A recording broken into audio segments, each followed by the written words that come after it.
3, 2, 1.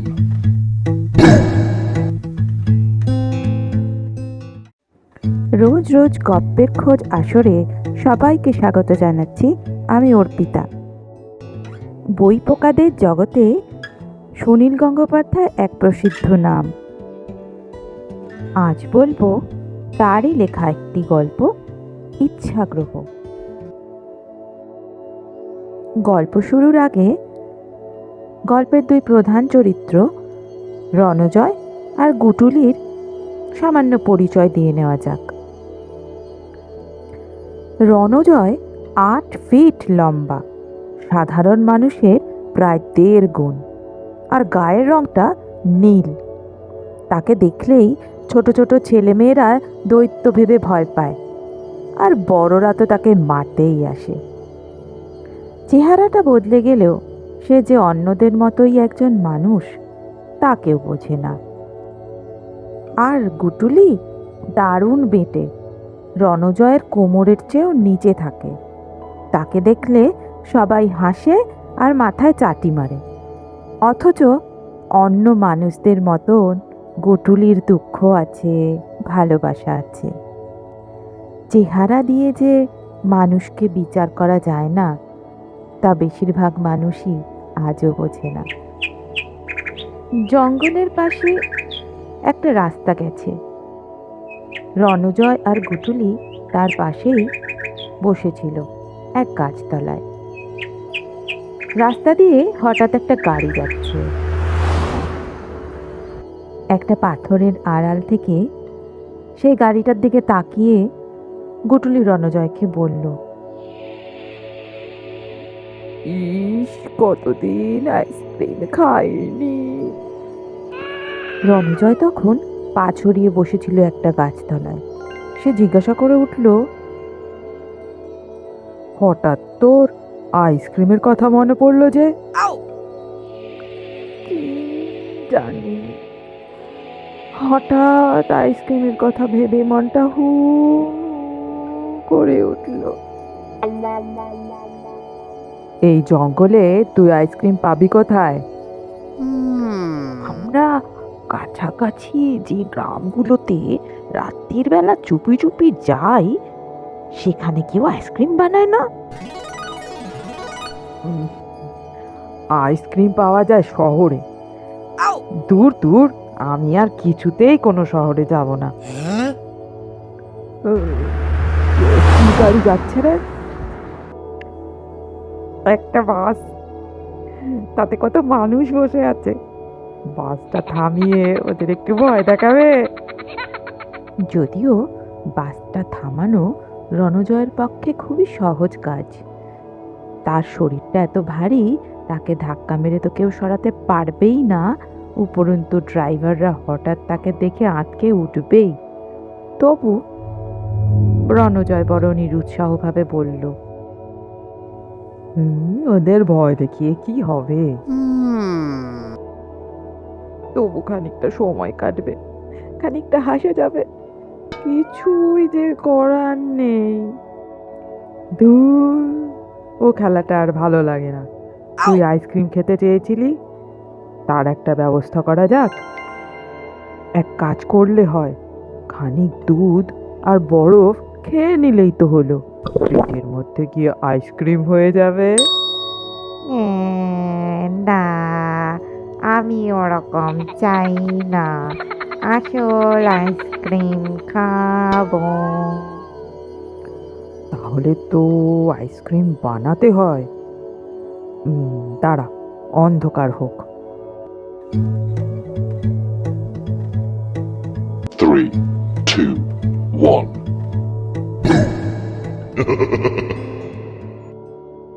গভীর রাতে রণজয় গুটুলিকে কাঁধে নিয়ে জঙ্গল পেরিয়ে চুপি চুপি একটা গ্রামে এসে ঢুকল।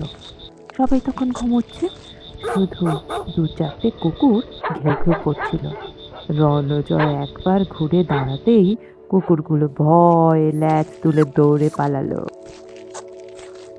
গ্রামে ওদের একটা চেনা মিষ্টি দোকান ছিল। মাঝে মাঝে ওরা এরকম রাত্রিরে এসে ওই দোকান থেকে মিষ্টি খায়। সেটাকে ঠিক চুরি বলা যায় না, কারণ দোকানের মিষ্টি খেয়ে তারা তার বদলে রেখে যায় জঙ্গল থেকে আনা আম, কাঁঠাল, নানা রকমের ফল। যেমন আজ এনেছে দুছড়া কলা। দোকানে ঢুকে প্রথমেই ওরা দুজনে টপাটপ করে কিছু রসগোল্লা আর সন্দেশ খেয়ে নিল। মিষ্টি খেয়ে পেট ভরে গেল যখন, রণজয় বলল, ওই দেখ, কড়াই ভর্তি দুধ জাল দেওয়া আছে। না, আমি দুধ খাবো না। উফ, তোকে দুধ খেতে হবে না। কি করে এর থেকে খানিকটা দুধ সঙ্গে করে নিয়ে যাওয়া যায়? দেখ তো, কিছু পাত্র টাত্র আছে? একটা ডেচকি দেখেছি, ঢাকনাও আছে। ডেচকিটাতে দুধ ভরে ভালো করে মুখটা বেঁধে নে, ছলকে যেন না পড়ে। তারপর রণজয় নিজেই একটা ঠোঙা ভর্তি চিনি আর একটা দেশলাই খুঁজে নিল আর বলল, চল গুটলি, আমরা আইসক্রিম বানাবো। বরফ কোথায় পাবে? পৃথিবীতে কি বরফের অভাব আছে? কত পাহাড়! যে জঙ্গলে ওরা থাকে তার পেছনে পাহাড় আছে বটে, কিন্তু সেখানে বরফ নেই। বরফের টুপি পরা পাহাড় অনেক দূরে। যেমন ভাবা তেমনি কাজ। গুটুলিকে কাঁধে নিয়ে রণজয় একটার পর একটা পাহাড় পেরিয়ে যেতে থাকলো। ওদের তো আর কোনো কাজ নেই, এখন আইসক্রিম বানাবার ঝোঁকটাই প্রচণ্ডভাবে পেয়ে বসেছে ওদেরকে। খুঁজতে খুঁজতে বরফের পাহাড়ে পৌঁছালো ওরা পরদিন সন্ধেবেলায়। কোথাও কোনো জনমনুষ্য নেই। জঙ্গলে ফাঁকে ফাঁকে জমে আছে বরফ। শীতকাল তো, তাই পাহাড়ের চূড়ায় ওঠার দরকার নেই, অনেক নিচেই বরফ রয়েছে। কুটুলিকে কাঁধ থেকে নামিয়ে রণজয় খানিক বিশ্রাম নিল। গুটুলি বলল, দোকানটা থেকে আমি একতাল ছানাও নিয়ে এসেছি। এই নাও দাদা, ছানা খেয়ে গায়ে একটু জোর করে নাও। দূর, তুই খা, ছানা খেতে আবার বিচ্ছিরি লাগে। আমি আইসক্রিম বানিয়ে তবে খাবো। কি করে আইসক্রিম বানাতে হয় জানো? খুব সোজা। দুধটা ফুটিয়ে ক্ষীরের মতো করতে হবে, তারপর তার মধ্যে চিনি, বরফ মেশালেই দেখবি চমৎকার আইসক্রিম হয়ে যাবে। কুলফি মালাইও হতে পারে, যা চাইবি। কিছু পাত্র নিয়ে উনুন বানানো শেষ করলো রণজয়, আর গুটুলি কিছু শুকনো কাঠকুটো নিয়ে এসে তাতে গুঁজে দিল। এবার আগুনটা জ্বালিয়ে ডেচকিটা চাপানো হলো। কাঠগুলো ভিজে ছিল, তাই আগুন বারবার নিভে যাচ্ছিল। গুটুলি বারবার ফুঁ দিয়ে আগুনটা ধরানোর চেষ্টা করছিল। রণজয় তখন চেয়ে আছে সামনের দিকে। হঠাৎ সে একটা অদ্ভুত দৃশ্য দেখল। কাছেই খোলা জায়গাটায় জমেছিল চাপচাপ বরফ, একটু একটু জ্যোৎস্না পড়েছে তার উপর। রণজয় দেখল চাই চাই বরফ যেন আপনা আপনি শূন্যে উঠে যাচ্ছে। এ আবার কি ব্যাপার? রণজয় ভালো করে লক্ষ্য করলো। এবার দেখতে পেল মস্ত বড় একটা লোহার হাত যেন মুঠো মুঠো করে সেই বরফ তুলে নিচ্ছে। অন্য যে কেউ এই দৃশ্য দেখলে ভয় পেত, কিন্তু রণজয়ের ভয় ডর বলতে কিচ্ছু নেই। সে বলল, গুটুলি, তুই দুধটা জাল দে, আমি একটু আসছি।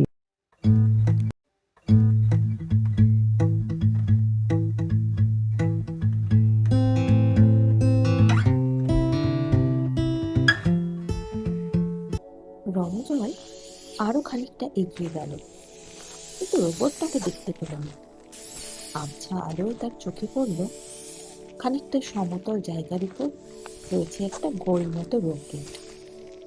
সেই রকেটের ভেতর থেকে লোহার হাতটা বেরিয়ে এসে বরফ তুলে ফেলে দিচ্ছে রকেটের মধ্যে। বাইরে থেকে কারা যেন বরফ চুরি করতে এসেছে। কোনো মানুষ বা অন্য ধরনের প্রাণী দেখা যাচ্ছে না, শুধু যেন রকেটের কাছাকাছি কয়েকটা জোনাকি জ্বলছে, বেশ বড় ধরনের জোনাকি। গুটুলি একা থাকতে ভয় পায়। বরফ তোলার শব্দ শুনে সেও ছুটে এলো রণজয়ের কাছে।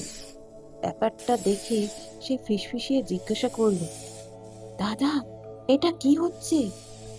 রণজয় বলল, রাত্রির অন্ধকারে পৃথিবীতে কত কি যে হয় মানুষ টেরও পায় না। বুঝতে পারছিস না, অন্য কোনো গ্রহের প্রাণীরা এসে আমাদের বরফ নিয়ে যাচ্ছে। এই রকম ভাবে বোধহয় গাছপালা, নদীও নিয়ে যায়। সেসব বোধহয় এদেরই কীর্তি। গুটুলি বলল, দাদা, পালিয়ে চলো। কত বড় লোহার হাত! অত ভয়ের কি আছে? এই চুরি আটকাতে হবে না? রণজয় তার বজ্রের মতো গম্ভীর গলায় হুংকার দিল, এই, কে রে? কে বরফ চুরি করে? সঙ্গে সঙ্গে সেই লোহার হাত এদিকে ঘুরে এলো। একসঙ্গে রণজয় আর গুটুলিকে মুঠোয় ধরে তুলে নিল শূন্যে। রণজয়ের শরীরে অসীম শক্তি, তবু সে ছাড়াতে পারলো না নিজেকে। লোহার হাতটা ওদের ছুড়ে দিল রকেটের মধ্যে, আর সঙ্গে সঙ্গে দুজনে জ্ঞান হারালো।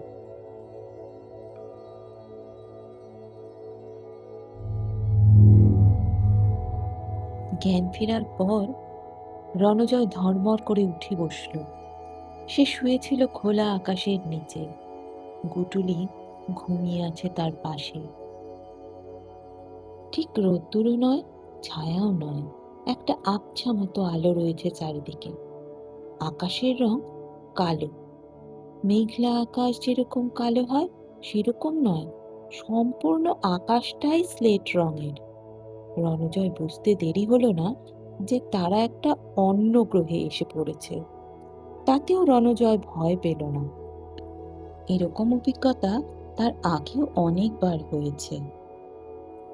গুটুলির দিকে সে খানিকক্ষণ তাকিয়ে রইল, অবাক হয়ে। এই বেটে লোকটাকে সে চেনে বটে, কিন্তু কিছুতেই ওর নাম মনে করতে পারছে না। রণজয়ের নিজের নামই বা কি, তাও তার মনে নেই। গুটুলিকে সে ধাক্কা দিয়ে জাগালো। গুটুলিও উঠে চোখ রোগড়ে অবাক হয়ে জিজ্ঞাসা করলো, এটা এটা কোন জায়গা? রণজয় বলল, সেটা পরের কথা, আমাকে তুমি চেনো? গুটুলি বলল, বাহ, তোমাকে চিনবো না কেন? এই কি জিজ্ঞেস করছো? আরে, তুমি তো তুমি। আমার নাম কি? তোমার নাম?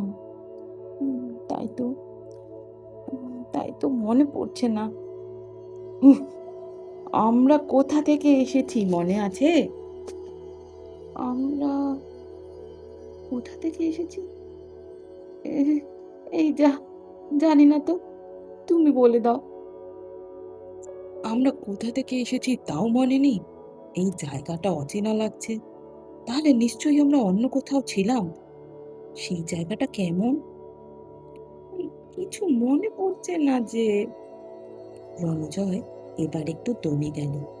কোন জায়গা থেকে এসেছে তাই যদি মনে না থাকে, তাহলে ফিরবে কি করে? কুটুলি একটুখানি সামনে ঘুরে এলো। কোনো গাছ বা প্রাণী কিছু দেখা যাচ্ছে না। মাটিটা নরম, কিন্তু কাদা নেই। গুটুলি বলল, খিদে পেয়েছে, কতদিন ভাত খাইনি, গরম গরম ভাত। রঞ্জয় বলল, ইস, আইসক্রিম খাওয়া হলো না। সঙ্গে সঙ্গে ম্যাজিকের মতো এক কাণ্ড ঘটল। কোথা থেকে যেন দুটো থালা ফুটে উঠল ওদের সামনে। তার একটাতে ধোঁয়া ওঠা গরম ভাত, আর আরেকটাতে আইসক্রিম। নতুন গ্রহটায় রণজয় আর গুটুলি কাটিয়ে ফেলেছিল 3 দিন। এখন ওদের বিশেষ কিছুই কাজ নেই এখানে। এখানকার নরম মাটিতে হাত দিয়েই দাগ কাটা যায়। গুটুলি একদিন নানা রকম দাগ কাটছে। হঠাৎ রণজয় বলল, দাঁড়াও দাঁড়াও, এই যে 3টে দাগ কাটলে, এটা কিসের মতো দেখাচ্ছে বলো তো? গুটুলি বলল, জানি না তো। রণজয় বলল, একটা সোজা দাগ, একটা বাঁ পাশে দুটো কোনাকুনি জোড়া। এটা হলো এটা হলো ব। ব তার মানে কি? আরে ব হলো একটা অক্ষর, আমরা যে কথা বলি তার ব। ঠিক তো, আমরা যে কথা বলি তা লেখাও যায় ব। তারপর কি? মনে করতে পারছি না কিন্তু। বয়ের পাশে একটা হাতের মতো দিলে ক হয় না? হ্যাঁ হ্যাঁ, ক। ঠিক। কয়ের মানে কি? তা তো জানি না। তাহলে দুটো পেলাম, ব আর ক। বক। বক খুব চেনা চেনা লাগছে। বক বলে কিছু একটা আছে না? হ্যাঁ হ্যাঁ, আছে তো। ওরে, সঙ্গে সঙ্গে একটা বক ওদের সামনে দিয়ে উড়ে চলে গেল, গিয়ে বসলো মাটির ওপর। সেদিন আর কিচ্ছু মনে পড়ল না। পরদিন সকাল থেকে প্রবল উদ্যমে মাটিতে দাগ কাটতে লাগলো রণজয়। বারবার লিখছে ব আর ক, বক বক। আর প্রত্যেকবার ম্যাজিকের মতো বক উড়ে যেতে লাগলো সেখান দিয়ে। অনেক আঁকি বুকি কাটার পর একটা অক্ষর চিনতে পারলো রণজয়, ন। গুটুলিও বলল, ন, হ্যাঁ ন। রণজয় কয়ের পাশে নকে বসালো। তারপর কন। কন মানে কি? গুটুলি বলল, তা তো জানি না, তুমি বয়ের পাশে বসাও তো। রণজয়ের সঙ্গে সঙ্গে চিৎকার করে উঠল, বন বন, বন মানে জানিস তো? গুটুলি বলল, জানি জানি, বড় বড় গাছপালা, আমরা সেখানে ছিলাম। ঠিক বলেছিস, গাছ। গাছ খুব লম্বা হয়, অনেক হাত থাকে। ওই দেখ, একটা গাছ। যেমন ভাবে বক উড়ে গিয়েছিল সেই রকম ভাবেই পর পর কয়েকটা গাছ গজিয়ে গেল সামনে। গজাতেই লাগলো, একটা বন হয়ে গেল। রণজয় বলল, বন কোথায় ছিল? ভাবো তো, সেটা অন্য একটা গ্রহ। সেটার নাম কি? গুটুলি বলল, বনের পাশে ছিল পাহাড়, বরফ। রণজয় আনন্দে লাফ দিয়ে উঠে বলল, মনে পড়েছে মনে পড়েছে, পৃথিবী। পৃথিবীতে বরফ থাকে, বন থাকে, মানুষ থাকে, গরু ছাগল ঘোড়া থাকে, সব হয়ে যাক। তক্ষুনি এক বিরাট গর্জন শোনা গেল, যেন শত শত বজ্রপাত হচ্ছে, মাটি দুলছে। রণজয় অন্ধকার দেখল, চোখ ঢেকে শুয়ে পড়ল। খানিক বাদে সব আওয়াজ থেমে গেল, মাটিও আর কাঁপছে না। চোখ মেলল ওরা দুজন। আবার ভীষণ অবাক লাগছে। ওদের সামনে তৈরি হয়ে গেছে এক পাহাড়, তার গায়ে কিছু কিছু জঙ্গল, সামনে ছড়ানো আছে বরফ। একটা ডেচকিতে দুধও ফুটছে। রণজয় বলল, তোর নাম গুটুলি? আমার নাম রণজয়, মনে পড়ে গেছে। দেখ, এই জায়গাটা আমাদের পৃথিবীর মতন হয়ে গেছে, অবিকল, একরকম। গুটুলি বলল, এই যে দুধের ডেচকিটা মিষ্টির দোকান থেকে এনেছিলাম, সেটাও এখানে এলো কি করে? রণজয় বলল, সেটাও এখানে তৈরি হয়ে গেছে। আমরা যা ভাববো তাই হয়ে যাবে।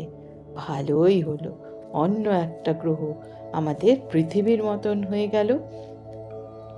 গুটুলি বলল, দাদা, এটা কি অন্য গ্রহ নাকি আমাদের সেই পৃথিবীটাই? দেখো, দেশলাইয়ের পোড়া কাঠি পর্যন্ত পড়ে আছে। আমরা তো দেশলাইয়ের কথা বলিনি। রণজয় বলল, হুম, তাই তো।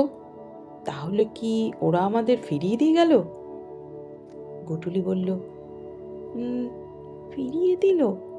আমরা কি কোথাও গেছিলাম নাকি এখানেই ছিলাম? 3-4 দিন ধরে কি এই দুধটা ফুটছে? অথচ দেখো কত আইসক্রিম খেলাম। রণজয় বলল, আমার আঙ্গুলের কোণে দেখ, ভিজে ভিজে মাটি কেন? আমি মাটিতে আঁকিবুকি কাটছিলাম। এখানে তো মাটি নেই, শুধু পাথর। তাহলে? কুটুলি বলল, কি জানি দাদা, কিছুই বুঝতে পারছি না। হতবাক হয়ে দুজনে দুজনের দিকে তাকিয়েই থাকলো। শেষ হলো সুনীল গঙ্গোপাধ্যায়ের লেখা ইচ্ছে গ্রহ গল্পটি। গল্প পড়ে শোনালাম আমি, অর্পিতা। ভালো লাগলে অবশ্যই কমেন্টে জানাবে কিন্তু। আর ভালো লাগলে অবশ্যই সঙ্গে থেকো ফেসবুকে এবং ইউটিউবে। ফিরছি আরেকটা নতুন গল্প নিয়ে। ততক্ষণের জন্য শুনতে থাকো রোজ রোজ গল্পের খোঁজ। সঙ্গে আছি আমি, অর্পিতা। টাটা।